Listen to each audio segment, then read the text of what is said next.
and welcome to Pale Blue Pod, the astronomy podcast for people who are overwhelmed by the universe but still want to be its friend. I'm your host, Dr. Moiya McTier. I'm an astrophysicist, a folklorist, and a friend to the universe. And today I'm joined by, hopefully a new friend to the universe, comedian Christian Royce. Thanks for being here with me today. Thanks for having me in this cool little coffee shop setup here. There's a stage here. I'm drinking a rose water latte. Tastes Fancy. good. Puts a little extra switch in my ass when I walk, so, it's cool. I'm enjoying it. Mm-hmm. It's so rare to find a coffee shop with a dais, like with a little elevated place for the royalty to sit. So I'm glad you brought us here. Oh, yeah. No, I got the good table, too. God, peasants. We're learning about the universe. Yes, they'll stay over there, and we're gonna be here talking about our high-minded things. Right. Okay, so from this coffee shop, we're gonna be talking about the movie that we both just watched, Interstellar. This was my first time watching it. Have you seen it before? I saw it once. I remembered liking it a lot, but it's still been a while since I'd seen it. So it was, it wasn't a chore. It felt good to come back to it, Okay, good. So your opinion didn't change that much, given the distance. It changed. No, actually, I was able to kind of review it with older, wiser eyes, especially given how I know how a lot of animation practical effects work, stuff like that. So not only was I able to enjoy the story, but I was also able to really critique how certain shots and things are edited, stuff like that. So spoiler alert, I liked it. Oh, good. I'm glad to hear that. Mm-hmm. Spoiler alert. I didn't. You didn't? I didn't. I half expected that because here's the thing. I'm a spectacle kind of guy, so I'll let a lot of things slide. But I imagine anyone that is legit into this kind of work, that's just a lot of bullshit. You know what I mean? Yeah. There's some things I'm like, I believe it, but then again, I don't study it, so I still have that suspension of disbelief. And I imagine if you're really into this kind of thing, then you probably spotted a lot of errors within the context. I did. The bullshit detector was pinging quite often, but I'm not an asshole. I can appreciate a good movie, even if it gets the science wrong. I just, in this case, thought that even outside the science, there were things that made it a worse movie than I wanted it to be. But we'll talk about it. We'll get to that. This is going to be fun. We'll get to that. We're going to fight. It's going to be a battle. But before we get to talking about the movie, everyone who comes through Pale Blue Pod has to take the preliminary exam for entrance to the Podiversity. Now, there are no wrong answers here, and we're just going to use your answers to place you in classes and maybe find you some good roommates and extracurriculars here at the Podiversity. Yeah, no comics left behind. Got it. Mm-hmm, exactly. We want everyone to be and feel well taken care of here. Right. First question. Christian, what's your current relationship status with the universe? I want to say open.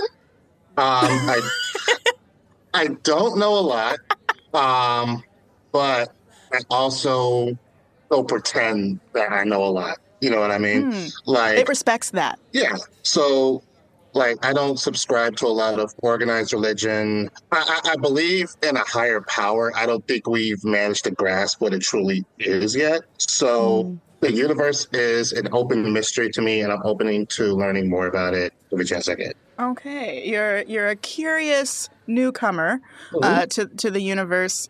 I like that you said open. You're in an E&M relationship with the universe. Not gonna lie, I never heard that acronym before. Ethical non-monogamy. Okay, I got it. Mm-hmm. Okay. Yeah, you recognize that you can love the universe and also other, maybe more corporeal beings. Yeah, exactly. Okay. Second question, do you have a favorite equation? Favorite equation? And no is a complete sentence. You don't have to have a favorite. That's fair. I was about to say, how many losers said the Pythagorean theorem already? But Just one person so far. Oh, okay, cool. So I wouldn't have felt that lame. But yeah, I'll say I don't really have a favorite equation in particular. Oh, okay.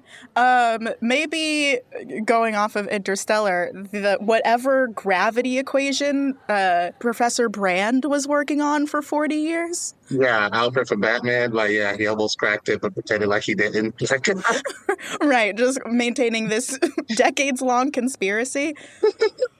Okay, yeah, we'll get to that for sure. Okay, but question number 3. You don't have to tell me what your sun sign is if you don't want to, but do you feel like it fits who you are as a person? My sun sign? Mm-hmm.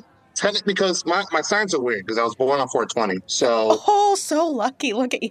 right. So, depending on who I'm talking to, I'm either an Aries or Taurus, and then there's like a whole different chart for that. Oh, because it's cuspy. Yeah. So, I like the idea of being an Aries more because it sounds more fun. And my and my dad's a Taurus, so that made things kind of make sense. I believe I'm a Taurus technically. I wish I was an Aries, but you know what? It is what it is. It So, is what it is. right. You might be an Aries under the new system. Have you heard of the shift in the astrology signs? There's been a shift.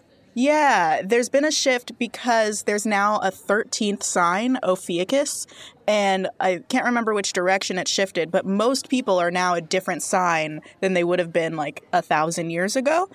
And maybe you are now an Aries.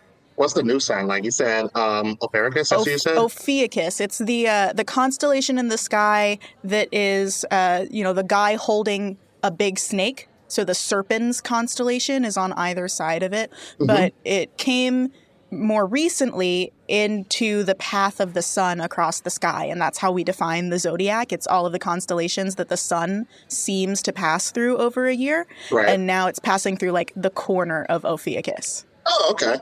Cool. So how would that necessarily shift the signs?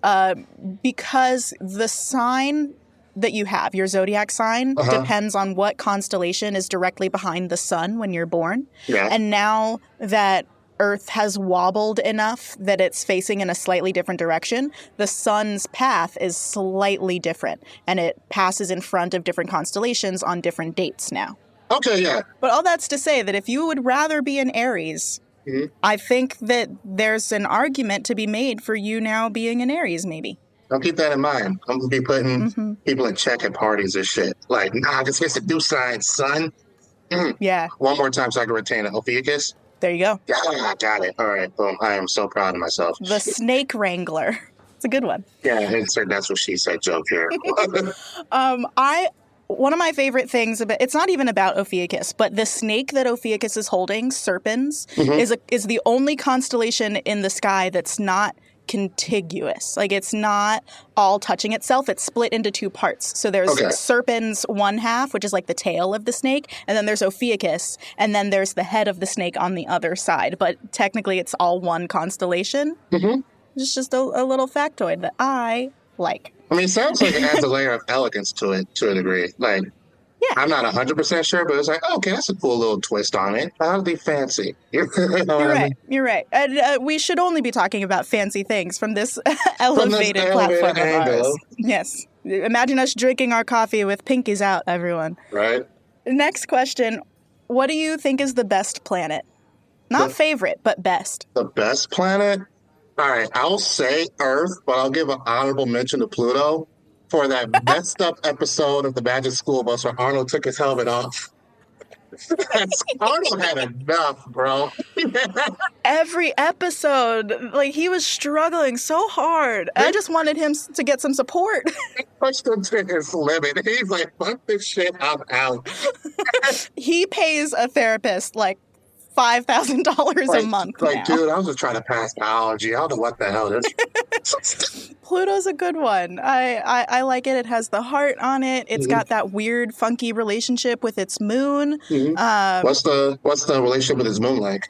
So our moon is tidally locked to us, which means that one side of it is always facing us. Okay. So there's a near side of the moon and a far side of the moon. Okay. But Earth is allowed to rotate as we want. With Pluto and its moon Charon, they are tidally locked to each other. So like both of their faces are always facing each other. Like they're about to kiss, but they can't. They're too far away. I think that's weird. I mean, yeah, it's weird, but that's like space in general, right? Like, Jupiter's one big fart. Like, it's only so much. It's a big, angry fart with lots of cool weather going on inside. So it's a cold fart? It is a cold fart, yes. It's very far away from the sun. It's pretty cold out there. That's amazing. Okay, I take back the Pluto thing. Jupiter's my favorite planet now. On some childish shit. There you go. I also think that it is objectively the best planet in the solar system for the solar system's survival. It's done a lot to keep like asteroids and stuff from hitting us too often. You know, I never thought about like the ecosystem of the universe in that way. So you just think of space as like space, right? But like we don't Right. really think about how, you know, how we're fucking up our planet. We could technically do that to the universe too if we fuck around and find out. So I never thought about it Yeah, if like we that. go out enough. Mhm. Luckily, NASA has. We have good space protocols in place so that we don't accidentally contaminate other planets with life forms. We're pretty careful about how we study it. But yeah, Jupiter is kind of like the solar system's protector. Thank Christ. No, shout out to NASA because if we could, we wouldn't put a McDonald's on Mars. We 100%. I think we still should try. Take a bunch of billionaires, put them on Mars, never hear from them again. Jupiter, please. You're supposed to protect us. What are you doing? Okay, Christian, I want you to imagine that you are an astronaut and you're about to go on your first ever mission into space. You're strapped into the rocket. You're about to blast off. What song do you have playing in your headphones? Okay, see, I am a big nerd about soundtracking. Just because it's the quick answer and I've been jamming to it for like 2 days for some reason. Did you ever see the animated Transformers movie? No, I'm not that cool. Okay, well, first of all, yes, you are too.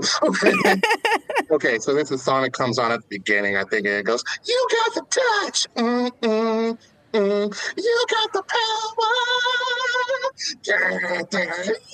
And so The reenactment. this 80s ass jam portion. It's like it's very like Bruce Willis's Armageddon, but like for kids. Like it's just like, hey, we're about to go on this kick-ass adventure and start this dope-ass movie, you know? So yeah, same deal. Like, hey, like you might die, but let's just kind of bask in the fact that you're an astronaut, you know. Put on some dope tunes. We got some Wu-Tang coming on after this. Everything's gonna be okay.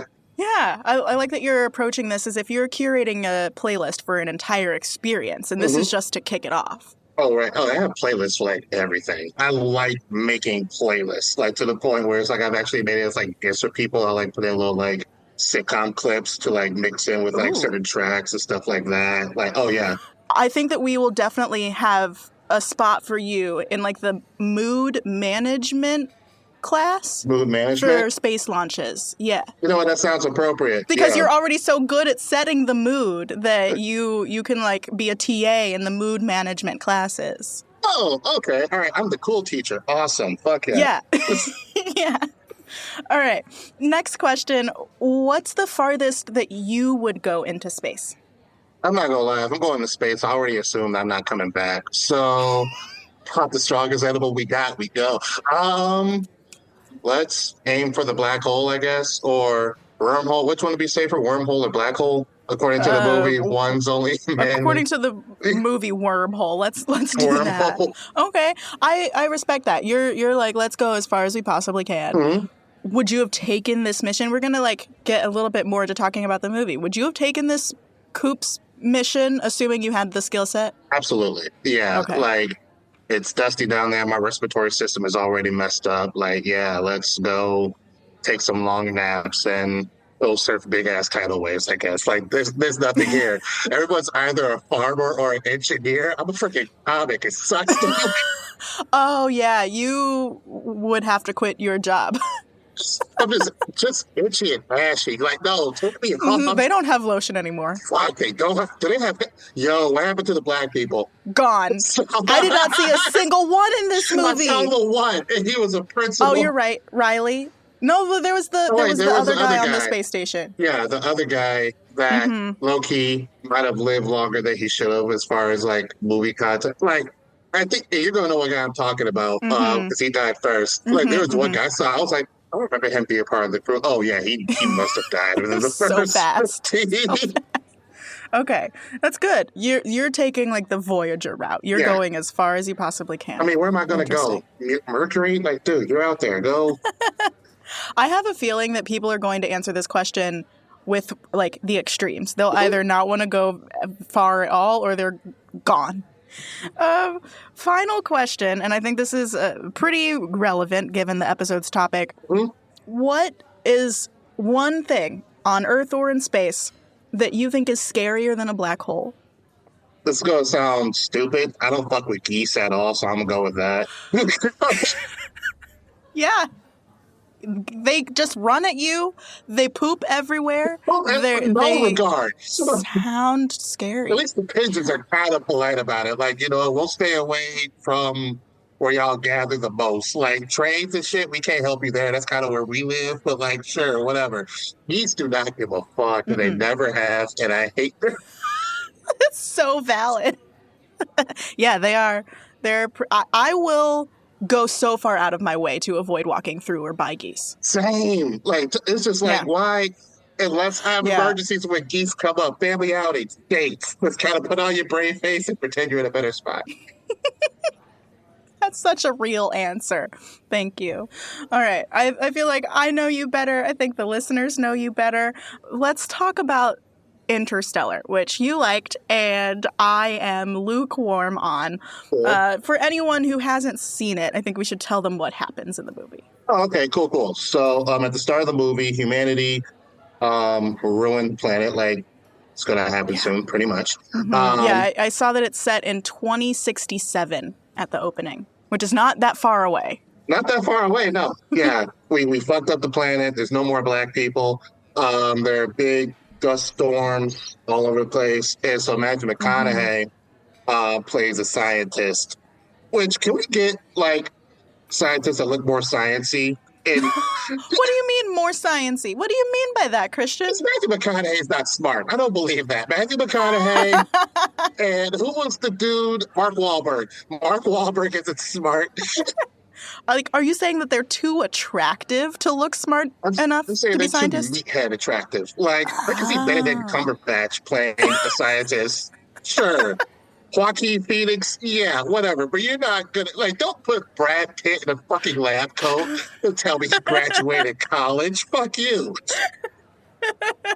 Christian, I hate to break it to you, but there are some very attractive scientists. You're right. It's not most of them.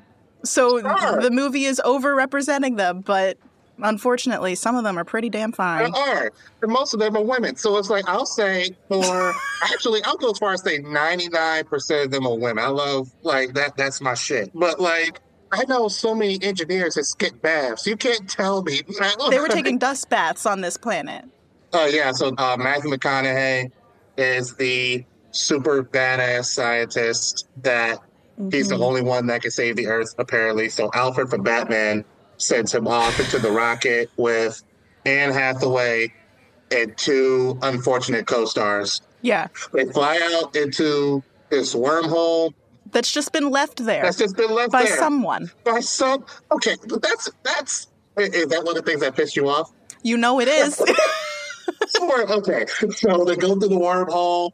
Yeah, they go to one planet that was a bust. Anne Hathaway said, let's go to this other planet. But Matthew McConaughey was like, you just trying to get some dick. We go to the other planet. And yep. And they go to okay. I don't remember the other movie, but I remember when I saw this, there was like a 2-movie period where not only Matt Damon was like a surprise co-star, he was just a dick. And then Matt Damon was a super dick in this movie. I was so excited when I saw him too. I was like, oh, Matt Damon. He got off of Mars. Evil Matt Damon. Breaking Bad Matt Damon and let the kid die on the train tracks. That Matt Damon. So they killed Matt Damon. Actually, Matt Damon fucks himself. Mm-hmm. Yeah, desperate people do stupid things. It's like, you get it, but it's just like, hey, bro, like, you think there would be some kind of like the Borkian protocol for like, hey, if the planet's a bust and you don't want to be alone on the planet no more, we get it. Like that kind of thing. Mm-hmm. Yeah. You think there would be some kind of protocol instead of just like, hey, wait there, bro. Like, you know what I mean? They should have. They should have had some other contingency. It probably wouldn't have even been that hard to have 2 people go. But whatever. Right. Yeah. He clearly was not a good person for this mission. Mm-hmm. So yeah, Matt Damon gets himself killed, followed by I'm not gonna say one of my favorite scenes, but I like that scene a lot. That was a dope ass like when he's like trying to like match like the spin of the Yeah, initial. I was like, you know what? That was a good ass creative. Yeah. that is in So my thieves section, so we'll talk about that. right. They make up a plan. It's like, okay, we're gonna throw ourselves across the galaxy because this movie's an anime now. Only one of us can go for some reason. And Anne Hathaway, it has to be you. She's like, no. Matthew McConaughey's like, Right. I'm a badass.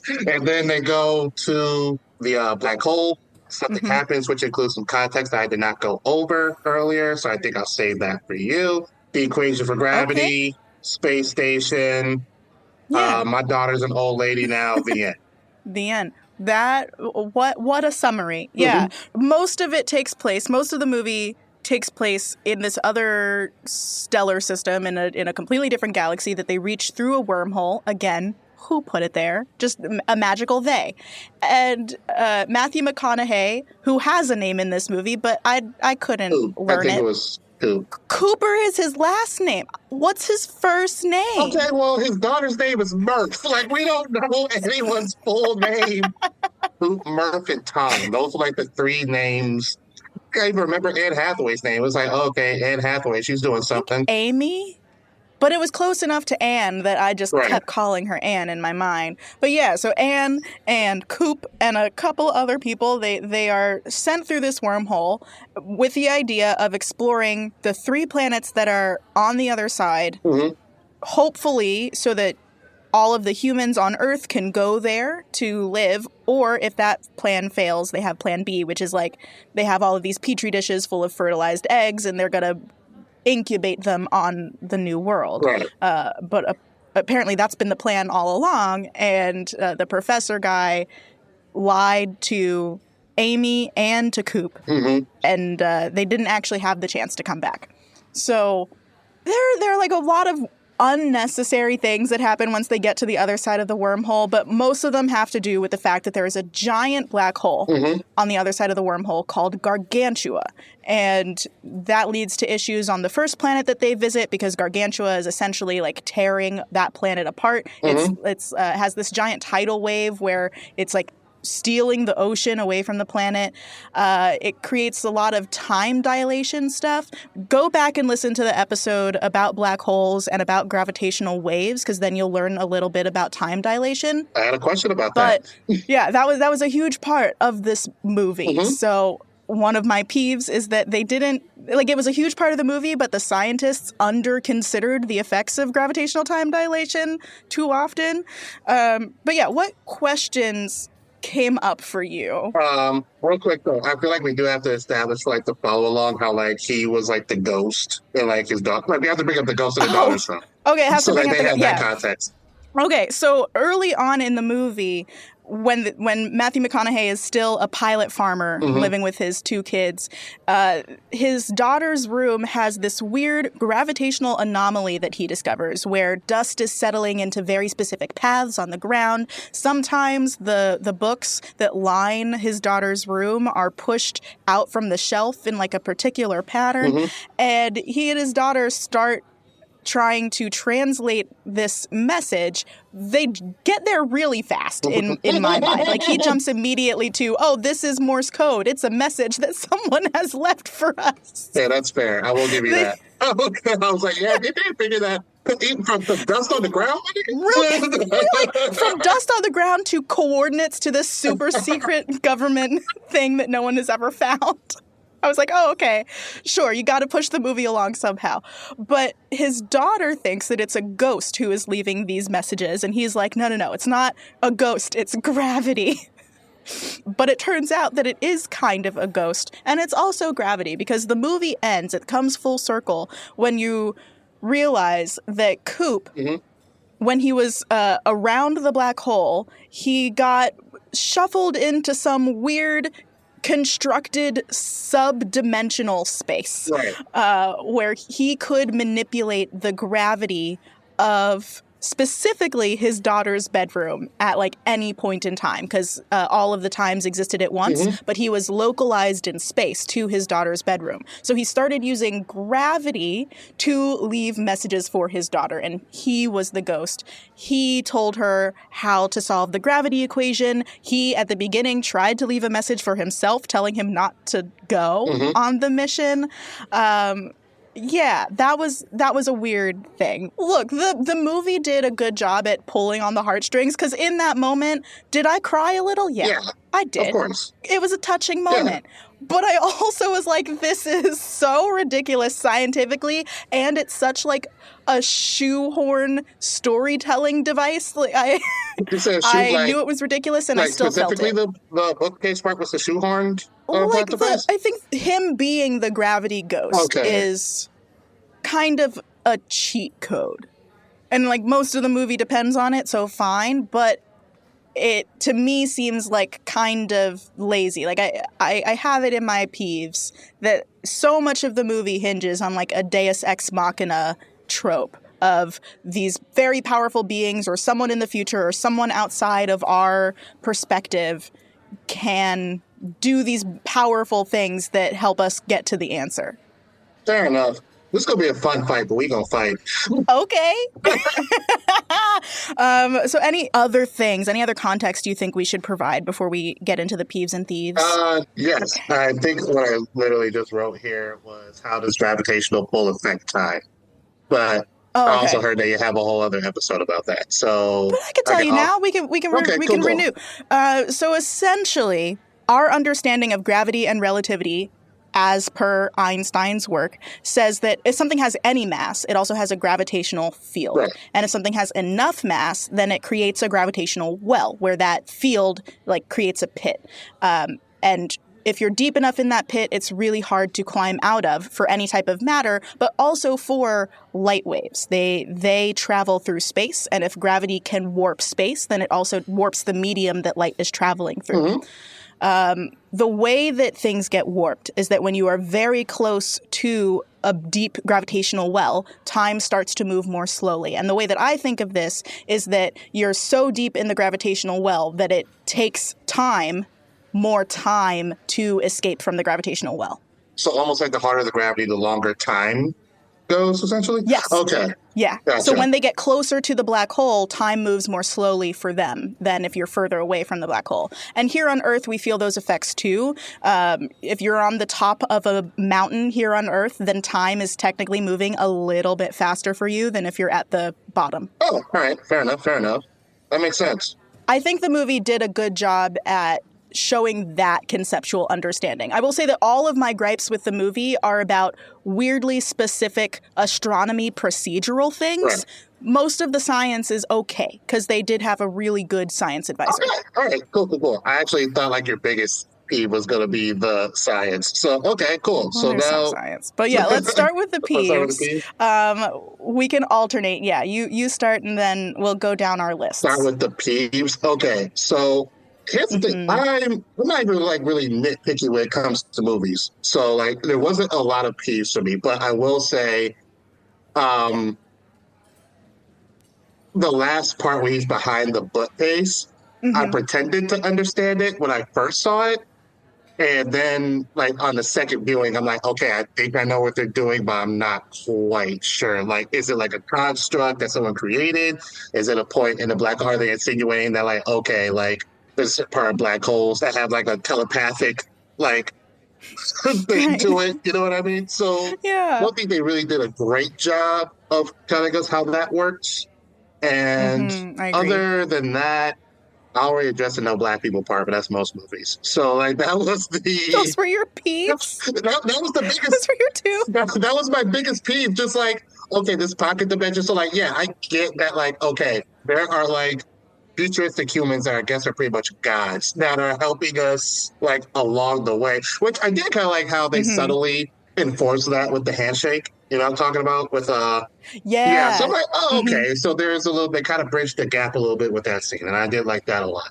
But as far as like they could have explained like the actual construct a little bit more, and I don't think him being the ghost was lazy, but the the dust part, not even the bookshelf, just like the dust part. That was a little R. I was like, huh, that y'all got that right away. Huh? Like if I saw that in my room, I would have been like, huh, that's weird. And I'd move on. Yeah, I would have like gotten my broom. I would have swept it up Like and never would have thought of it as a there's code. probably some scientific explanation for this, but oh well, I gotta clean up this dust out of my cornfield. It would be one thing if earlier in the movie, because they had damn near 3 hours to do this, to set up these characters, it would be one thing if they had shown the dad and the daughter having fun with code breaking earlier in the movie or something. But they didn't set it up that way. That's a good point. Yeah, they had like some kind of father-daughter bonding thing or whatever. But instead they took, actually, where they took out the plane, that like, okay, cool scene, but like this didn't really do anything for us. Now that I'm thinking about it, like that plane was so unnecessary. Like, yeah, they could have taken that and just kind of... Yeah, you're right. I think that scene was supposed to demonstrate that he is a really good pilot. Right. But for like the story and the character development, it wasn't necessary or helpful. Yeah. So like your idea would have been better suited to communicate that, because like otherwise, and then they ran through a whole... They should have called me. I was like in high school when they were making this, but they should have called me. We had ideas. Don't underestimate the creativity of the youth. So those were your two? Those were, like, I'm not nitpicky. Like, here's the thing. I'm a Marvel fan. Yeah, I let them slide for so long. I think I finally stopped letting them slide with Thor, Love and Thunder, because they fucked Jane Foster. But I'm very much I'm there for the ride type of movie viewer. That being said, I've seen some bullshit. Shout out to Sucker Punch. I think Sucker Punch was the worst one. Sucker Punch and Dragon Ball Evolution. Those were the only two where I walked out kind of upset. But other than that, I'm like, oh, okay. I'll watch that again. I'm like, oh, I won't watch that again. Like, I still liked it overall. I was able to follow stuff like that. But like, as far as like, if you're going to like disturb me and take me out of it, it was like, okay, I just legit don't know how this works. You know what I mean? And I thought you might have answers for that, but you were like, yeah, no, that was kind of bullshit. I was like, well, fuck.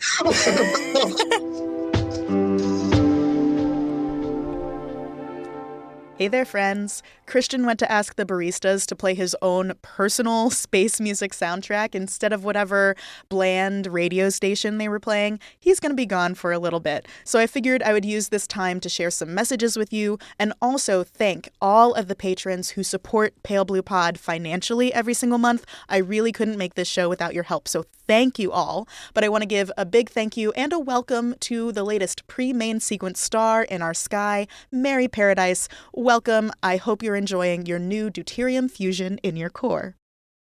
I also want to give a big shout out and thank you to my sun-like stars, Scott Reynolds, Augustin, Tom T, Mark Mahoney, and Nicole Bartlett. You're all golden, and I appreciate and love you so much. Thank you all for your support. You, too, can join this awesome club of people. You can support an independent podcast. Who doesn't want to do that? And you can get research notes for almost every single episode just by joining my Patreon for about $1 per episode. Sun-like stars pay a little bit more, and they get access to Pale Blue Pod at night, where I have been reading lately my PhD dissertation in like a soothing, calming voice to help you fall asleep or relax. And O-stars at a tier up get unabridged videos of guest recordings. So there are fun perks, and you can join at patreon.com/palebluepod. If you can't contribute financially right now, I get it, and I still appreciate you just for listening. If you would like to help the show grow, a really good way to do that is to share an episode of the show with someone who you think would like it, because word of mouth recommendations are so incredibly powerful. But really, thank you for listening, and any way you can help the show would be greatly appreciated. You're still space. All right, next I'd like to recommend a podcast for you. It's in the Multitude Collective, and it's called Big Game Hunger. This is a weekly comedy show where Jenna Stieber and friends craft the next big video game every single episode. They start with a randomly generated genre, concept, and vibe, and then Jenna and a variety of funny and game-obsessed guests will take these ideas far enough that they could pitch it to a shadowy board of rich investors if they wanted. And by the end of every episode, they will have honed an intellectual property so irresistible that you'll totally be willing to risk $25 for it on Steam. It's never going to make its release date, but that doesn't make us love it any less. So get ready to laugh about games you love and learn about game trends with Big Game Hunger. New episodes come out every single Monday. Okay, it's almost the new year, but I'm still doing a holiday season sale on Pale Blue Pod merch. From now until January 12th, you can get 20% off of my Eat the Sun sweatshirt and the Moon is for the People t-shirt. So you can head to the merch tab at palebluepod.com or go to the link in this episode's description and use the code PBPODHOLIDAY20 at checkout. That's going to give you 20% off all the merch with the code, again, in all caps, PBPODHOLIDAY20. The number 20. All right, enjoy. That's at the link in the episode's description. All right, Christian has successfully convinced them to play his own playlist, and I can confirm that his music taste is pretty eccentric and interesting. So let's get back to this conversation with that playing in the background. I will say my list of peeves is a lot longer than yours. And that's why we're here. That's why we're here, yes. Starting with just like my story crafting peeves. The movie's too long. And if you ever have a movie that's longer than 2 hours, it should have been a TV show. 2 hours? Yes. I would say 3.5. 3.5. No. You can fit a really good movie in 3.5 hours. That's too long for a movie. They don't do intermissions at theaters anymore. People need to pee. This is unkind. Okay, thanks. I am grand champion of holding my pee, not gonna lie. Okay. So you and your camel status. I'm locked in. My animal is popped. You can do the 3.5. No, I fully think that you either need to cut from the movie or split it up into smaller pieces and do a TV show. All right. I do feel like they took a little long doing the world building because I didn't know that, like, we've been on dusty ass Earth for like 45 minutes and like they could have gotten to the space. But I feel like they would have cut down the runtime a lot. Like they probably should have capped first act at like a half hour, keep it to like 25 minutes, something like that. I'll concede that you have that point. Thank you. So like you said, cut out the beginning. I also think that they should cut out the entire mission to Miller's planet, which is the first planet they visited on the other side of the wormhole. And that's because a lot of the astronomy stuff in here is broken. Like the physics is really good, but the astronomy doesn't make any sense. When they get to the other side of the wormhole, they shouldn't have to visit the actual surfaces of these planets to see what's going on. They should be able to study the atmospheres and the surfaces of these planets through long-range instruments. So exactly, what I was going to say, so you can like take that data and kind of estimate, like, oh, the ground will be like this, the water will be like this. Is this? You just kind of blew the whole movie. Yeah, you fucked this movie up. The saving grace that I could give them, because what they should be able to see is the black hole like ripping the atmosphere away. Because if the tidal forces are so strong that they're ripping away the ocean, it's also ripping away the atmosphere of the planet. The generous interpretation I could give them is that maybe with the time dilation they couldn't see what's happening on that planet, so maybe. But that leaves me with an addendum to this peeve, which is that they know there's time dilation and they should have factored that into their decisions. Like they know that an hour there is 7 years away from the planet, so why didn't they realize that Miller's data would only be a few hours old? Like, why didn't they realize that Miller hadn't actually been on that planet for 7 years and was like, I have 7 years of good data? It was actually just a very initial check of the planet's characteristics. Yeah, be fucking this movie. Yeah. I was so mad at Anne Hathaway's character when she gets back from Miller's planet and she's like, I just didn't think of the time dilation effects. Like, girl, that's the whole point of this whole mission. She's crying because her coworkers just died. Like, yeah, you could have avoided that. Oh my God, damn. Yeah. Just damn. And I think if they had cut out that first section, then they could easily eliminate 30 minutes from the movie and it would be even like a better story. Because when you're putting together an epic quest-like story, you don't have your characters do like the same type of mission every time. Like they get thwarted in different ways or they go different depths into the mission. And the fact that they visited multiple planets, I think, is just Like, they could have streamlined it. Like, if we're looking for realism, do you think the planets they visited should have been more Earth-like instead of dynamically different? No. I think it's good that the planets they visited weren't Earth-like because most planets aren't. Okay. So the fact that they had one, the Miller's world looked like it was a water world. Man's world looked like it was a sort of icy planet. And we didn't get to see really this mid one, Edmund's world or something. Yeah, the one that Amy eventually goes to. It looked fine in like the very end scenes, but I like that the planets are different. I do not like that they wasted time going to physically visit each planet when they should have found other ways to study it. Because astronomy is all about studying things that you can't physically reach. Damn, yeah, that's actually a really solid-ass point.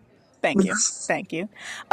Another point about the black hole itself, it's called Gargantua. They didn't say its mass in the movie. Not that I heard. Okay.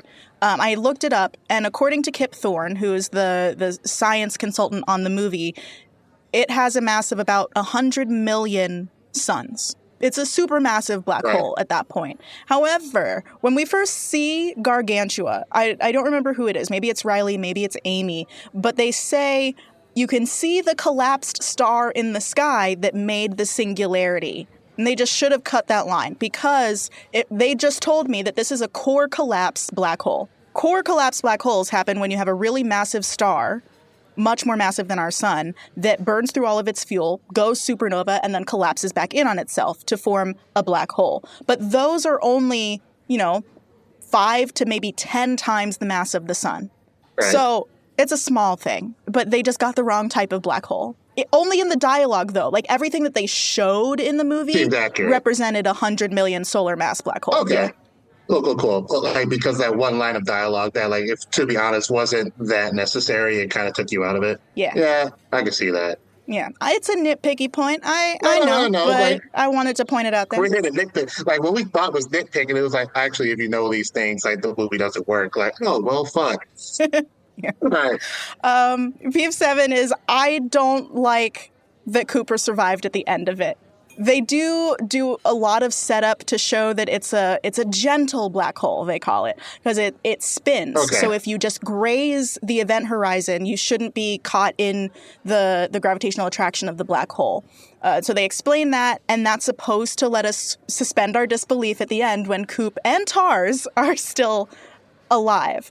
But I think that whole gentle black hole thing only works if you can maintain an acceleration as you're grazing the black hole. So it makes sense that Amy survived because they used the thrusters to keep her accelerating beyond the black hole and slingshot to Edmund's planet. But TARS and Coop, they didn't have anything accelerating them because they like dislodged from the spacecraft. So I feel like they would not have been able to escape the black hole's gravity. I feel like they should have just been pulled in. They should have been spaghettified, and they should not have been able to get to that tesseract thing that the magical they built. Okay, so maybe I missed that part. They didn't go inside the black hole?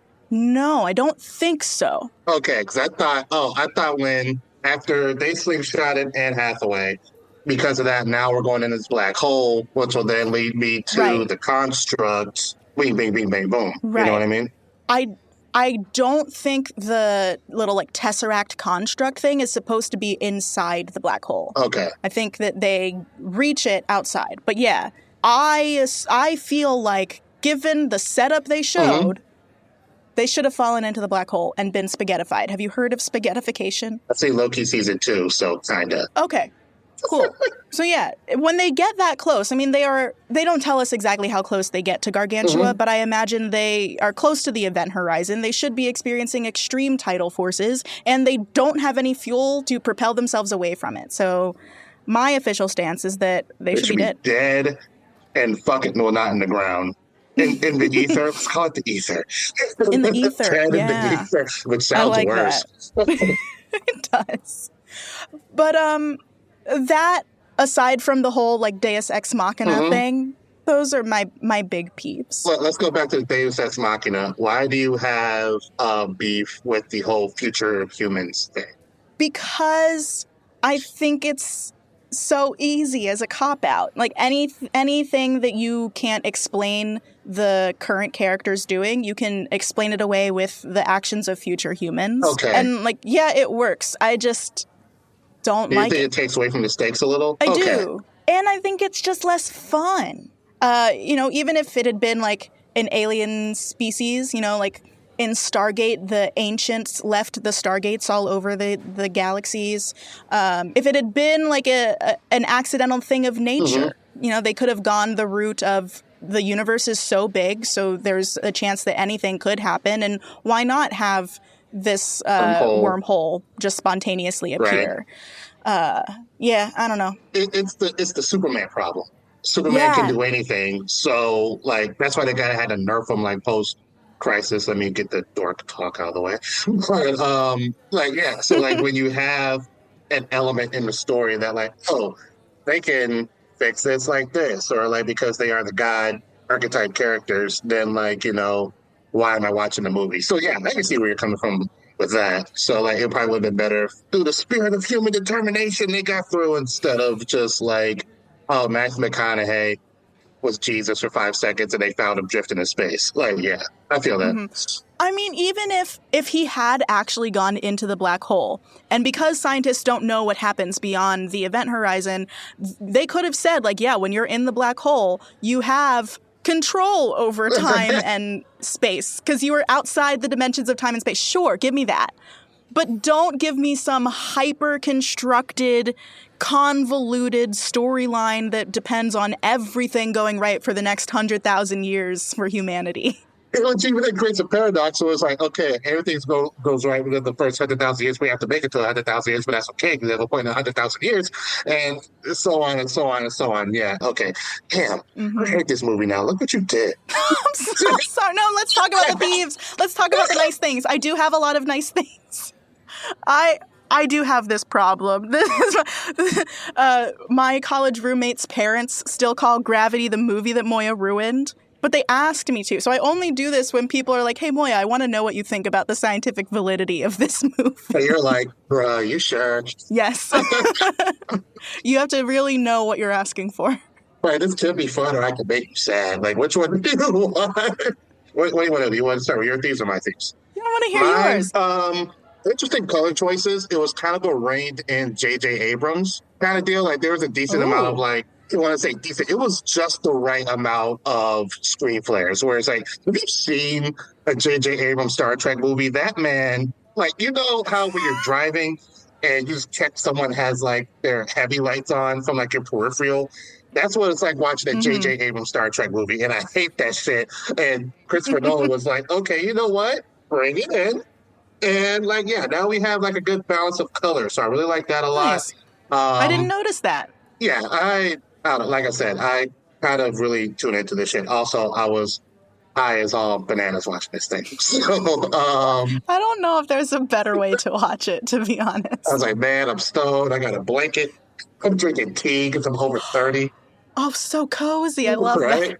Okay, not only did I bully him for trying to play a scientist, he was also trying to be like cool but country. That's why in the first half of the movie, his right eye was like squinting. I'm like, is this how he thinks rednecks behave? It's like just always squinting the one eye. But at least he didn't do the like hay, what's it called? The straw of hay. Out the mouth. Out the mouth, yeah. Well, evening, little darling. That would have pushed it too far for me. Right. It's like, okay, no.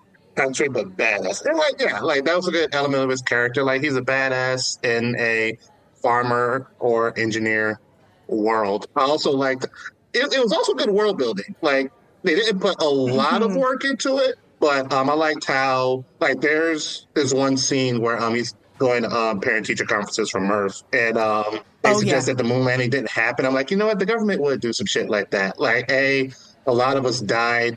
Let's kind of rewrite history a little bit, lie to some people, keep people under control until we figure this shit out.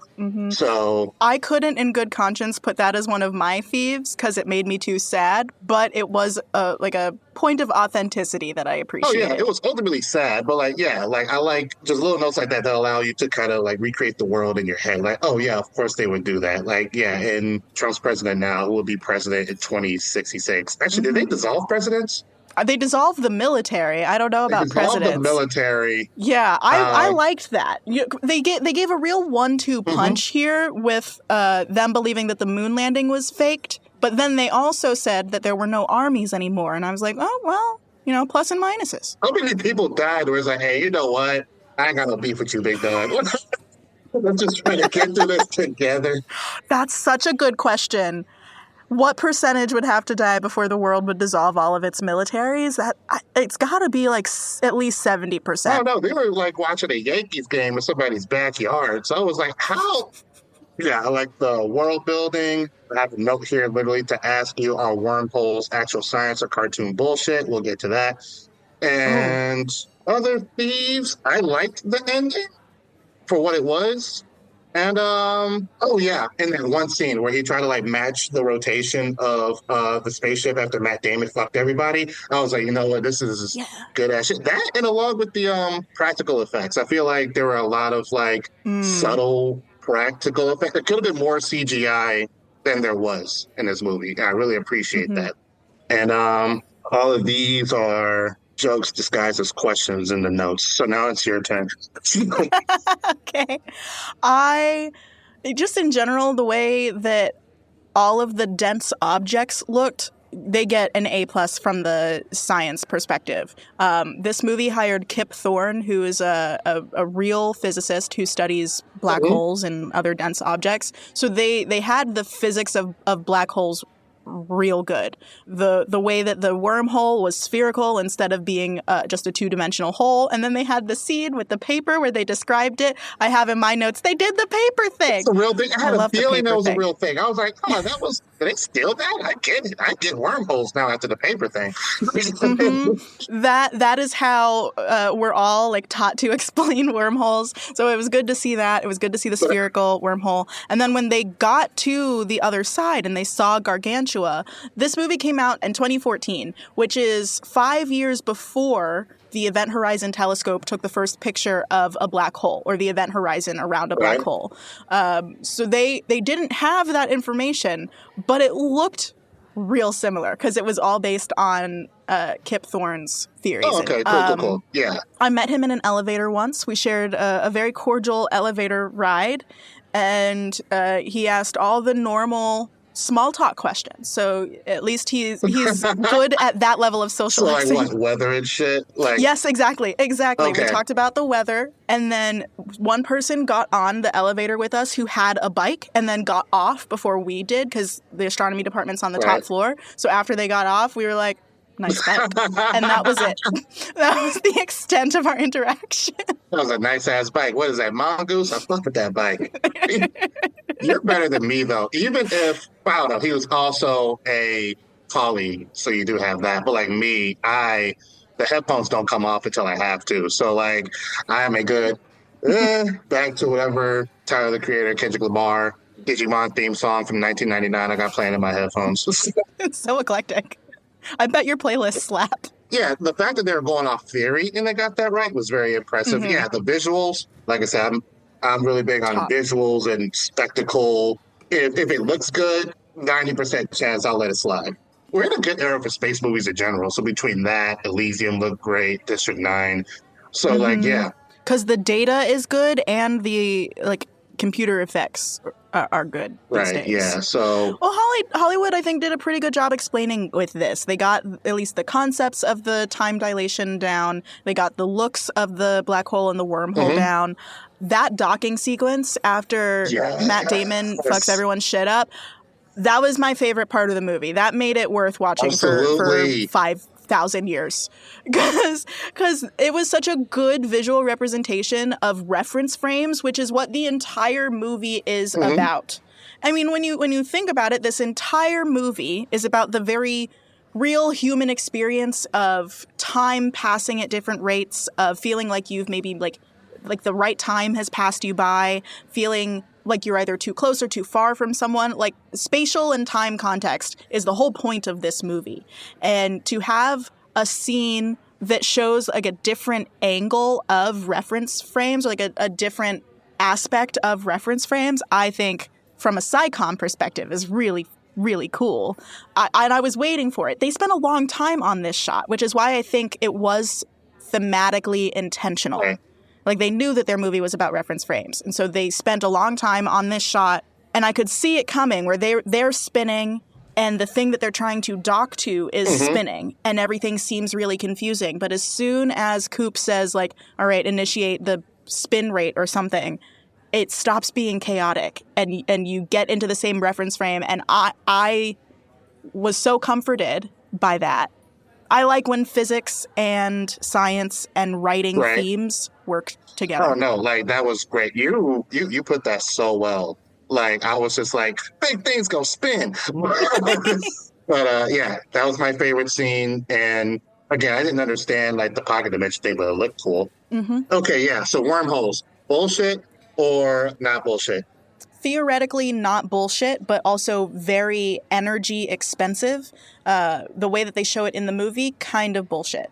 What we know about wormholes right now is that it would take a lot of energy to produce one, and that they're unstable. So they would just prefer to not be open. Okay. So like it's kind of one of those things where it's like theoretically we could do it, but we're fucking with nature. Like, we're fucking with nature, and we just don't have the energy to maintain it. Like, it could be open for less than a second. Jeez. Yeah.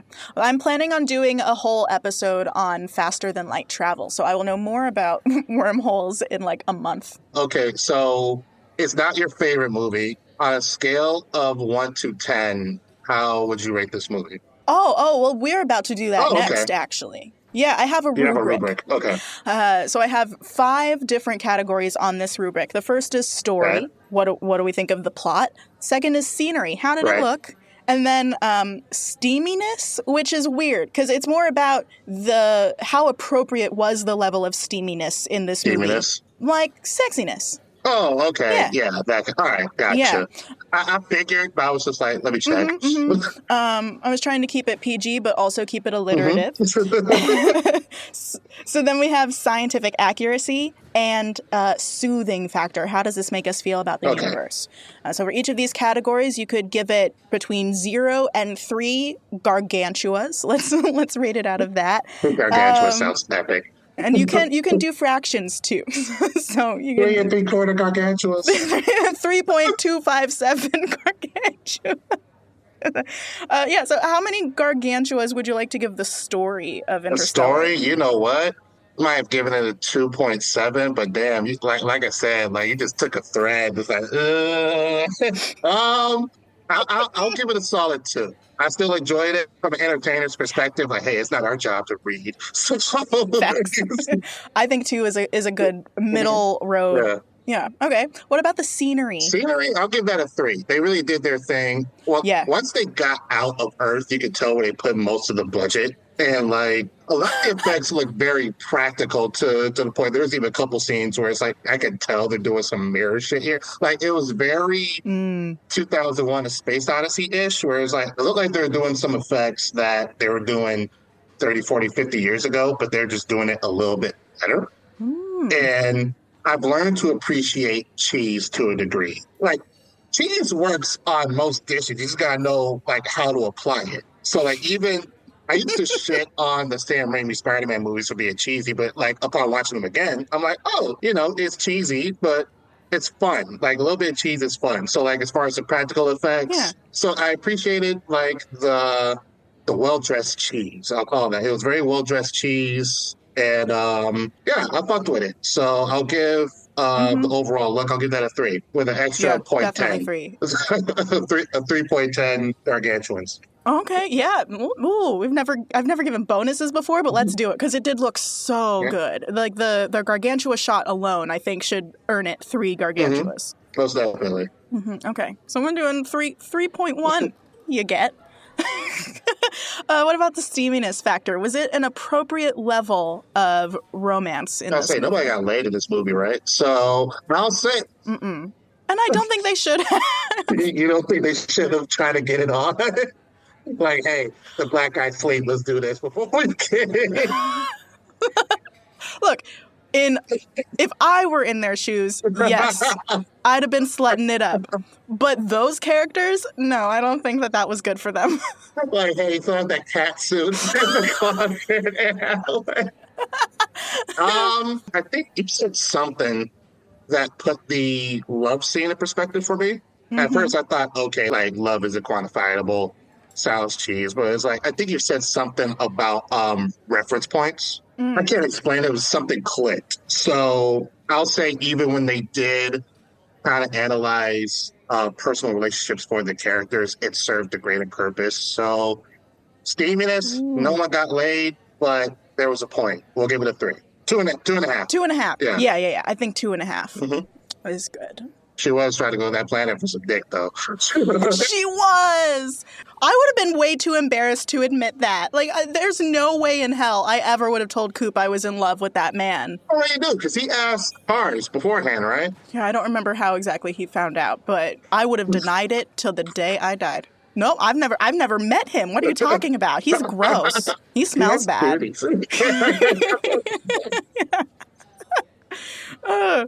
Okay, what about scientific accuracy? After you've heard me say some pretty terrible things and some great things about the science here, what do you think?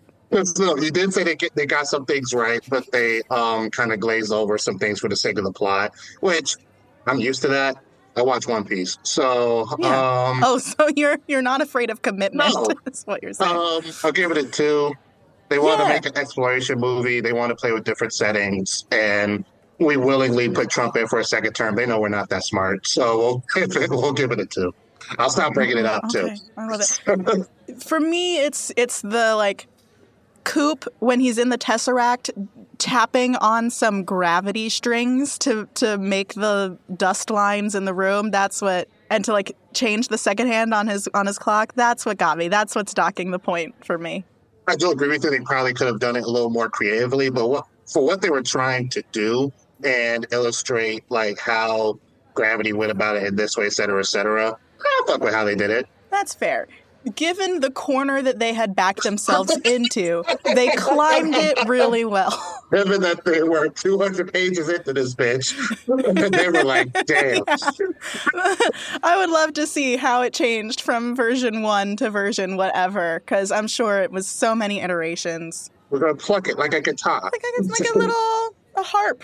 I recognized that as the back of her bookshelf so fast. Like, as soon as he was inside the Tesseract, like... Got it? Like, right away? As soon as they started to unblur it a little bit, I knew it was the back of books. Fair enough. I was trying to think like, okay, when I did see it at first, I was like, that's kind of familiar, but... Look, I have often dreamed of sleeping in a room surrounded by books, so I clocked the way her room looked immediately, and then when it was shown from the other side, I recognized it. Like that's your goal, or like you had a dream that like fuck nothing but books and there's no front door. Like which one? It's a goal. Nothing but books and no front door sounds like a dream. I would love to have that. Did this movie make you feel better or worse about the universe? More or less soothed? Kind of a mix. I'll give that a 1.5 in the sense that like fuck, we probably have to start looking for a new apartment somewhere. And by apartment, I mean planet. But we're probably fucked. But like, I don't know. We could pretend that like, hey, like maybe Black Jesus is looking out for us. We could like jump through a wormhole and like get some new real estate, maybe. But unlikely. Sorry to end on a sad note. Well, I think the movie made us end on the sad note because to me, this movie offered the possibility that humanity's going to do really well, so well that it figures out how to mess around with time and send us back a really helpful wormhole. And the fact that that hasn't happened means that the movie is a lie. And that makes me feel very uncomfortable because it presented me this option and then ripped it away. Yeah, that's... okay, I see what you mean by the fucking Deus Ex Machina of the future. Shit. But I think 1.5 is good because it also, it shows that there are plenty of planets out there and that maybe one day we will be able to travel through them. Right. Like, how close are we to figuring out light speed? Not very. Not very. Damn, yeah, we kind of fucked. Yeah, definitely not in our lifetimes. So we've given this movie 11.1 gargantuas. Does that feel right to you out of 15? That's solid. To be honest, I thought it'd be lower between the two of us, but yeah, 11.1 out of. You kind of like it. Only kind of. I kind of like it. There were parts that I liked. Yes. So I avoided watching this movie for a decade because everyone in my life recommended it, and I'm a contrarian, so I didn't want to.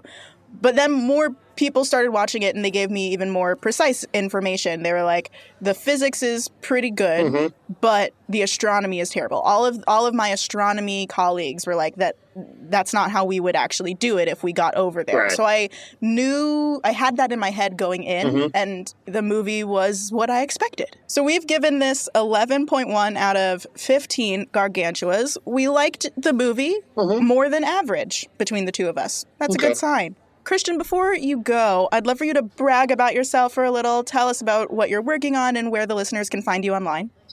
Okay. So my Instagram handle is Christian, like the religion, Royce, ROICE, _ not the rapper. There is a rapper named Christian Royce out there.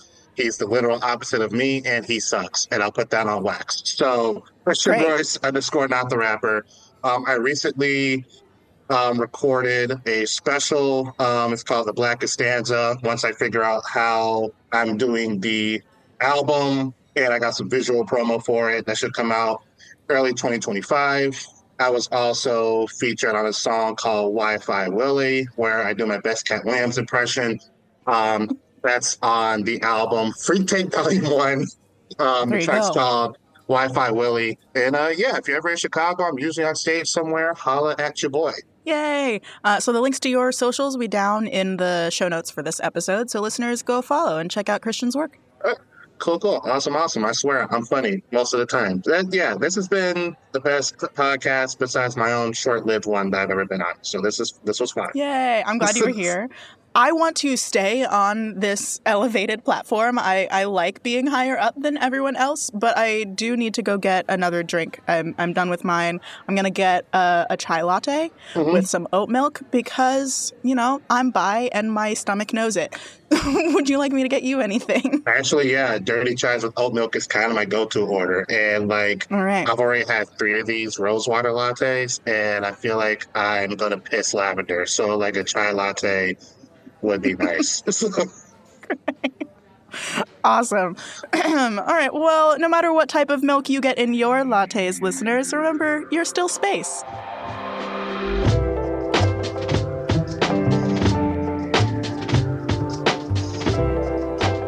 Pale Blue Pod is hosted by me, Dr. Moiya McTier, a.k.a. the universe's bestie. I created the show with original co-host Corinne Caputo, a comedienne extraordinaire, and help from the Multitude Productions team. Our theme music is by Evan Johnston, and our cover art is by Shay McMullen, and our audio editing is handled by the incomparable Misha Stanton. I am Go Astro Mo everywhere online, and you can stay in touch with the show and the universe by following Pale Blue Pod on Instagram or checking out our website, palebluepod.com. We are a member of Multitude, an independent podcast collective and production studio. So if you like Pale Blue Pod, you will love the other shows that live at multitude.productions. And if you want a shout out on the show and research notes for every episode, you can join our community over at patreon.com/palebluepod for just about $1 per episode.